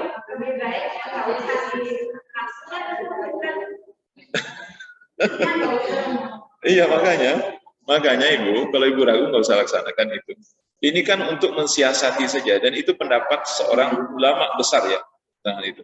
Tapi kalau ibu ingin aman, tidak usah melaksanakan itu, sholat ini aja, sholat 2 rakaat, 2 rakaat, 2 rakaat, 2 rakaat. Selesai, ya itu selesai. Selesai gitu. Karena kalau kita perhatikan, Wallahu a'lam, kalau kita perhatikan prakteknya Nabi, prakteknya para sahabat, kalau mereka sudah witir di awal malam, mereka tidak witir lagi di akhir malam. Itu prakteknya. Udah selesai, kita ikutin aja. Itu lebih aman, nggak ada penafsiran apapun. Gitu. Kata Nabi tidak boleh 2 kali witir dalam satu malam. Selesai, itu kita pegang gitu maksudnya. Kalau sudah witir di awal malam, berarti tidak ada lagi witir di akhir malam. Tidak perlu disiasati gitu. Tapi kalau mau mensiasati seperti yang dikatakan oleh Syekh Muhammad bin Shalih Al-Utsaimin rahimahullah taala seperti itu tadi. Wallahu a'lam bishawab. Itu untuk, jadi kalau dia tambahkan 1 rakaat pas dia bangun, itu berarti kan menghilangkan witir yang dikerjakan. Tadi itu maksudnya supaya dia bisa witir lagi di akhirnya, itu maksudnya kan mensiasati. Itu mensiasati gitu. Gimana Ibu? Iya, itu dia. Jadi kalau ibu ragu nggak usah lakukan. Kalau ibu ragu jangan lakukan. Itu. Karena untuk melakukan sesuatu itu dibutuhkan apa? Ilmu dan keyakinan. Kalau ibu setengah-setengah melaksanakan itu, kemudian dalam hati, ini benar apa enggak ya? Ini benar apa enggak? Nggak usah laksanakan. Jangan ibu laksanakan. Ini benar apa enggak? Jangan laksanakan. Kata Nabi, da'ma yaribuka ma la yaribu. Kalau kamu ragu, tinggalkan, kata Nabi. Yang yakin saja kerjakan. Yang yakin. Mana yang yakin? Yakin? Ya nggak usah witir lagi, ya sudah selesai. Itu yang yakin. Tapi kalau ibu melaksanakannya dengan ilmu, saya yakin ini bisa disiasati seperti ini misalnya. Ya silahkan. Gitu. Tapi biasanya keyakinan itu datang dari ilmu ya Bu. Orang nggak punya ilmu tiba-tiba yakin gimana? Mungkin Mungkin nggak Ibu? Dia nggak punya ilmu tiba-tiba yakin sih. Nggak mungkin itu. Ya kan? Orang yakin itu asalnya adalah ilmu. Kalau dia berilmu baru dia yakin. Ya. Satu lagi Pak Ustaz. Ya, silakan. Kalau bacaan tahiyat itu yang benar sampai yang awal, tahiyat awal itu sampai tingkatan itu. Ya. Ini pertanyaan Ibu. Melampaui masih ya karena masih terkait tentang ibadah. Kita sebenarnya nanti akan membahas tentang bacaan sholat itu mulai dari awal sampai akhir. Dan kalau Ibu mau, ya, Ibu mau kita seperti anak madrasah gitu maksudnya. Ibu mau nggak baca itu mulai dari awal sampai akhirnya saya dengarkan. Benar nggak bacaan Ibu? Kalau Ibu mau, kalau nggak mau nggak apa juga sih sebenarnya gitu. Atau nanti ya Ibu saling mendengarkan satu dengan yang lainnya. Insya Allah ya, Insya Allah. Jadi bacaan salat itu sejak dari awal sampai akhir, mudah-mudahan catatannya nggak hilang. Saya nanti saya fotokopikan buat Ibu maksudnya dari awal sampai akhir Mbak urutan bacanya. Bisa difotokopi nanti. Tapi kita pelajari dulu maksudnya. Kita pelajari dulu, baru kemudian nanti. Tapi karena Ibu tanyakan itu, kan ini kan termasuk yang yang saat ini kita butuhkan. Bacaan tahiyat awal dan tahiyat akhir itu tidak berbeda. Sama Ibu. Ibu baca tahiyat akhir bagaimana? Jadi dalam riwayatnya Aisyah radhiyallahu anha, bacaan tahiyat awal, tahiyat akhir tidak ada beda. Dalam riwayat Ibnu Mas'ud, nah di situ nanti ada beda. Kalau dalam riwayat Ibnu Mas'ud, saya sampaikan Ibnu Mas'ud dulu. Dalam riwayat Ibnu Mas'ud radhiyallahu anhu, beliau mengatakan Nabi SAW membaca tahiyat awal itu sampai wa asyhadu anna Muhammadan abduhu wa rasuluh. Sampai situ saja. Asyhadu an la ilaha illallah wa asyhadu anna Muhammadar rasulullah. Atau wa asyhadu anna Muhammadan abduhu wa rasuluh. Sampai situ saja. Itu tahiyat awal yang diriwayatkan oleh sahabat Ibnu Mas'ud radhiyallahu anhu. Tidak ada salawat. Allahumma salli ala Muhammad wa ala ali Muhammad, tidak ada. Di dalam riwayatnya Ibnu Mas'ud. Tetapi kata Ibnu Mas'ud, Nabi membolehkan kita untuk menambah doa setelah itu. Jadi Ibu kalau mau baca doa misalnya, Allahumma aslih li dini alladhi huwa ismatu amri wa aslih li dunyaya allati fiha ma'ashi wa aslih li akhirati allati ilaiha ma'adi, dan seterusnya misalnya. Doa-doa yang diajarkan oleh Nabi misalnya, kalau mau Ibu tambahkan itu boleh. Yang kedua riwayat dari Aisyah radhiyallahu anha, Rasulullah sallallahu alaihi wasallam membaca selawat. Rasulullah baca selawat. Jadi tidak cukup hanya asyhadu an la ilaha illallah asyhadu anna Muhammadar rasulullah. Dilanjutkan dengan selawat. Dan selawat yang dibaca oleh Nabi sebagaimana diriwayatkan oleh Imam Syafi'i dan para ulama yang lainnya, itu sebenarnya Nabi nggak pernah baca Allahumma shalli ala Muhammad wa ala ali Muhammad saja sampai situ saja. Tapi Nabi sampai selesai Allahumma shalli ala Muhammad wa ala ali Muhammad kama shallaita ala Ibrahim wa ala ali Ibrahim innaka Hamidum Majid. Allahumma barik ala Muhammad wa ala ali Muhammad kama barakta ala Ibrahim wa ala ali Ibrahim innaka Hamidum Majid. Sampai situ, sampai selawat akhir dibaca oleh Nabi sallallahu alaihi wasallam. Meski nanti ada ulama yang berpendapat boleh sampai Allahumma shalli ala Muhammad wa ala ali Muhammad. Tapi itu sifatnya ijtihad. Sekali lagi, Ibu perhatikan ya. Ibu perhatikan, bedakan mana yang ijtihad para ulama, mana yang hadis. Kalau hadis itu sebenarnya sampai akhir bacaan. Sampai akhir bacaan. Sampai fil alamina innaka Hamidum Majid. Kemudian seluruh sahabat meriwayatkan dari Nabi SAW di tahiyat akhir setelah fil alamina innaka Hamidum Majid ada bacaan doa yang panjang sekali. Panjang. Makanya kata Imam Ibnu Qayyim rahimahullahu taala, beda antara tahiyat awal dan tahiyat akhir itu adalah di tahiyat akhir ada doa yang sangat panjang dibaca oleh Nabi, sehingga inilah yang membedakan dengan tahiyat awal. Tahiyat awal itu cuma pendek. Sampai paling panjang itu sampai fil alamin innaka Hamidum Majid. Sampai fil alamin innaka Hamidum Majid. Kalau baca selawat di tahiyat awal. Tapi setelah itu nanti tidak ada doa secara khusus. Tapi di tahiyat akhir setelah fil alamin innaka Hamidum Majid itu ada doa yang panjang sekali dibaca oleh Nabi. Sehingga kata Imam Al-Qayyim, tahiyat akhir itu sangat lama. Makanya ibu-ibu ini rahmati Allah. Rugi ya. Saya katakan, ibu kalau setelah fil alamin innaka Hamidum Majid langsung salam, ibu rugi. Ibu rugi. Ini perhatikan ibu ya.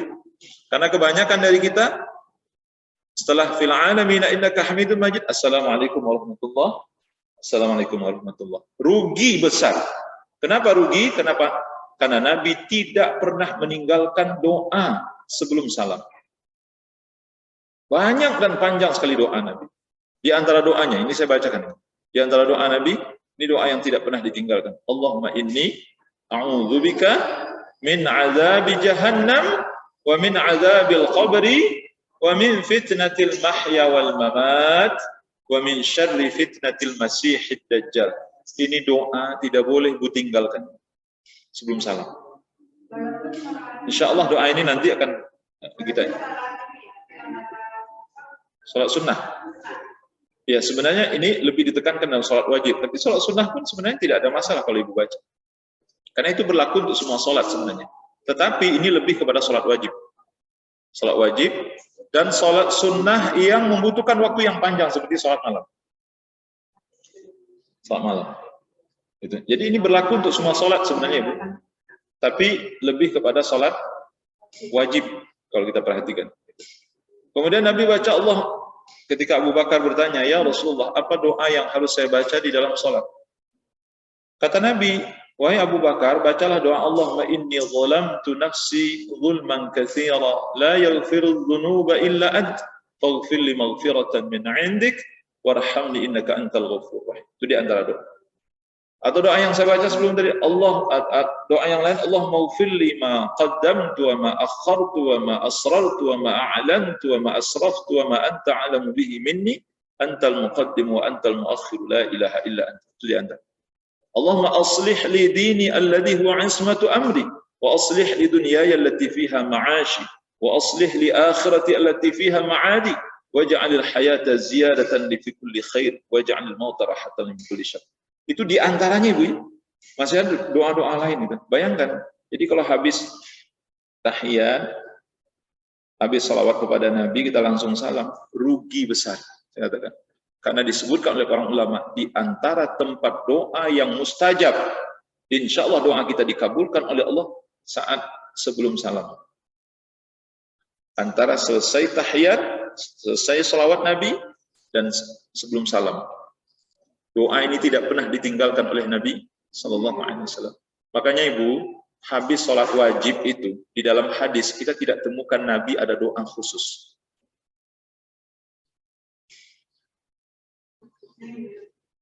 Habis sholat itu nggak ada doa lagi secara khusus. Kenapa? Karena Nabi sudah menyelesaikan doanya di dalam sholatnya.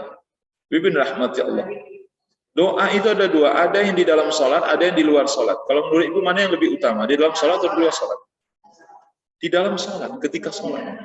Dan Nabi Sallallahu Alaihi Wasallam memperbanyak doa di dalam sholat. Itu Ibu. Jadi ini prakteknya memang membutuhkan sosialisasi, ya Bu. Ini harus disosialisasikan terlebih dahulu. Karena kalau tidak, ya kita sholat ya seperti yang selama ini kita lakukan. Gimana Ibu? Enggak boleh Ibu. Di dalam sholat tidak boleh bahasa Indonesia. Tidak boleh. Dalam hati tentu boleh Ibu. Kalau di dalam hati tidak ada masalah. Karena bahasa hati itu kan tidak keluar. Hati Allah yang maha tahu gitu. Jadi kalau Ibu tidak bisa mengucapkan dalam bahasa Arab, Ibu berdoanya dalam hati tidak ada masalah sebenarnya. Tetapi,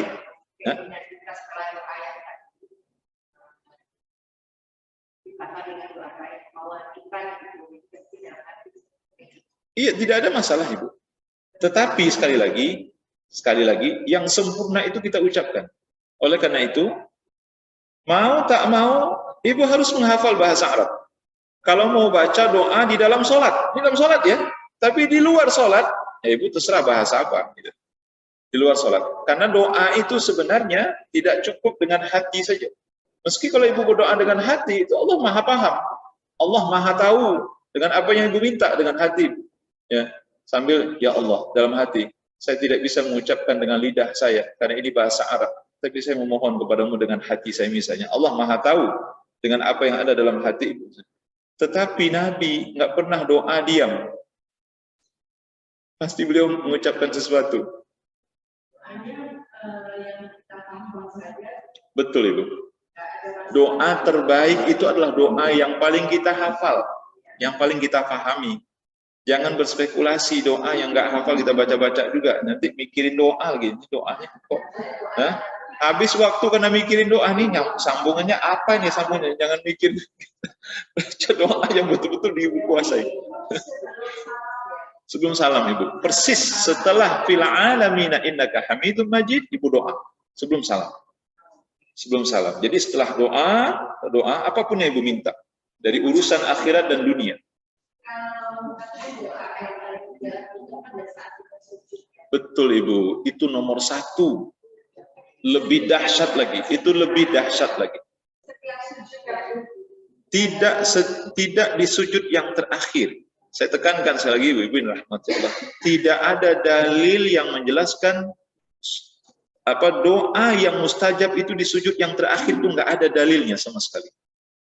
Kata Nabi sallallahu alaihi wasallam, aqrabu ma yakunu al-'abdu min rabbih wa huwa sajid, fa aktsiru du'a.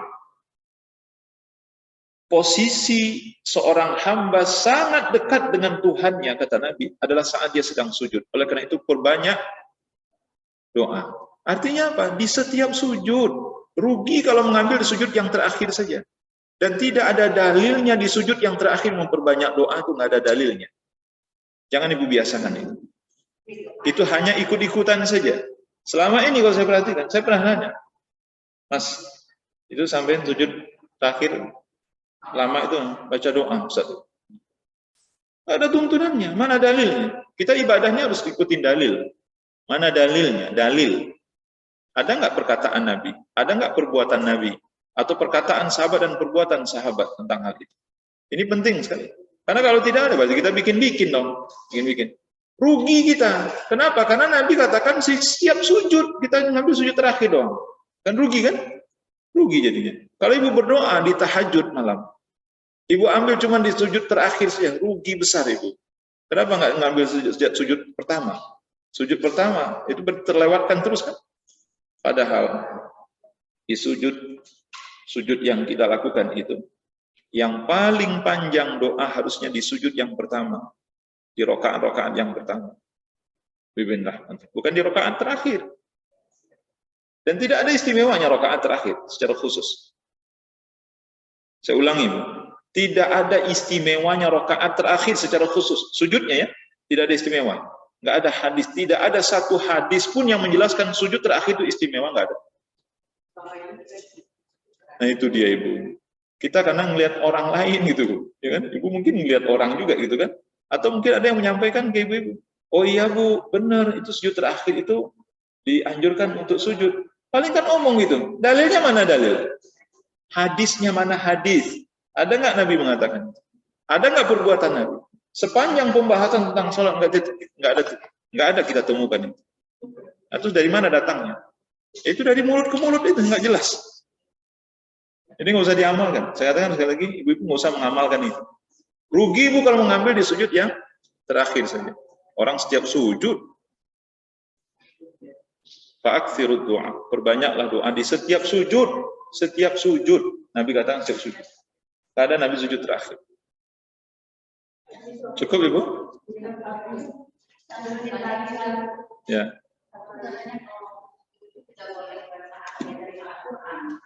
Betul Ibu. Nabi SAW nuhitu an aqra al-Qur'ana fi ruku' was-sujud. Kata Nabi SAW itu hadis sahih. Aku dilarang oleh Allah untuk membaca ayat Al-Qur'an di dalam ruku' dan sujud. Itu maksudnya dijelaskan oleh Imam Ahmad bin Hanbal. Maksudnya apa Ibu? Kalau kita baca ayat maksudnya, kita lagi ruku, sujud, kita baca inna a'tainakal kautsar, itu maksudnya. Ngapain juga baca itu gitu. Nah, itu dia. Itu yang dijelaskan oleh Imam Ahmad bin Hanbal. Kalau yang kita baca doa, kata beliau, itu kan ada perintah sebenarnya. Dan kita tidak bermaksud baca ayat sebenarnya kan. Rabbana atina fid dunya hasanah. Misalnya kan ada ayat yang berbunyi seperti itu. Ya kan? Wa fil akhirati hasanah wa qina adzabannar. Kata Imam Ahmad, itu kita tidak bermaksud membaca ayat. Sebenarnya kita sedang berdoa pada saat itu. Tapi oleh Imam Syafi'i tetap tidak boleh membaca doa-doa yang berasal dari ayat. Ibu perhatikan ini. Jadi kalau ibu ragu jangan baca. Kalau ibu ragu jangan baca. Tapi ini khusus untuk ruku dan sujud saja. Khusus ruku dan sujud. Kalau sebelum salam tadi setelah tahiyat itu boleh. Karena itu tidak ruku sujud. Ini ruku sujud saja. Allahu a'lam bishawab. Insyaallah nggak habis-habis ya Bu ya. Insyaallah pertemuan yang akan datang kita sambung lagi bahasan kita tentang ibadah salat ini. Ya Allah, inilah bahasan kita pada hari ini, semoga bermanfaat insyaallah. Wassallallahu wasallam wa baraka ala nabiyyina Muhammad wa ala alihi washabbihi wasallam. Subhanakallahumma bihamdika asyhadu an la ilaha illa anta astaghfiruka wa atubu ilaik. Assalamualaikum warahmatullahi wabarakatuh.